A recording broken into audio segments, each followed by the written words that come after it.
Aujourd'hui, on va parler du projet de loi sur l'euthanasie et le suicide assisté, dit projet de loi fin de vie. Il arrive au Sénat demain.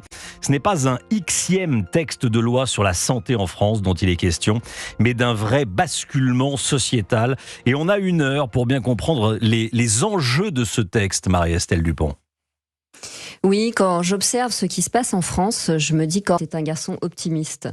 La mainmise de l'État sur notre corps, notre pensée, nos déplacements, les QR codes, la suppression des rites funéraires pendant la pandémie, rappelez-vous, la réduction de la vie, de la mort et de la santé à des données statistiques auront entériné la déshumanisation en marche de notre société si prompte à se vanter d'être éclairée et inclusive.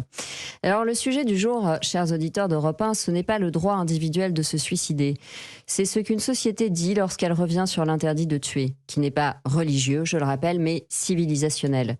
Je veux, dans la précipitation actuelle, à inscrire dans le droit français l'injection létale pour les malades, mettre une virgule, des points de suspension, faire un pas de côté, pour penser le bouleversement anthropologique d'une société qui inscrit dans sa loi, avec une insoutenable légèreté, je trouve, la possibilité de tuer sans que les proches aient leur mot à dire. Le discours progressiste est un discours sans ponctuation. Il enchaîne les infinitifs comme autant de passages à l'acte pour accélérer dans l'aide à mourir. Quand on se sent légitime, on ne se précipite pas pourtant.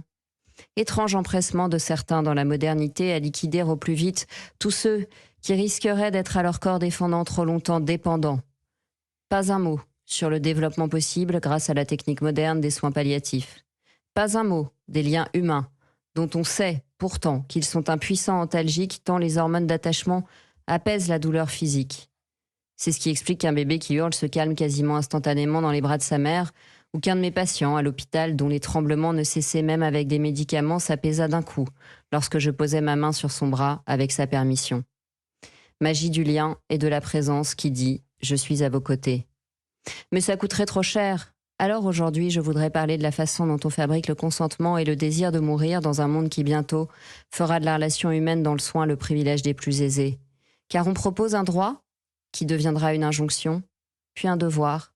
On dira aux dépressifs « Suicidez-vous, n'écoutez pas ceux qui vous disent que la vie vaut la peine d'être vécue, ils vous manipulent, c'est votre droit. » Une possibilité est parfois, chers auditeurs d'Europe 1, ce qui précède une incitation.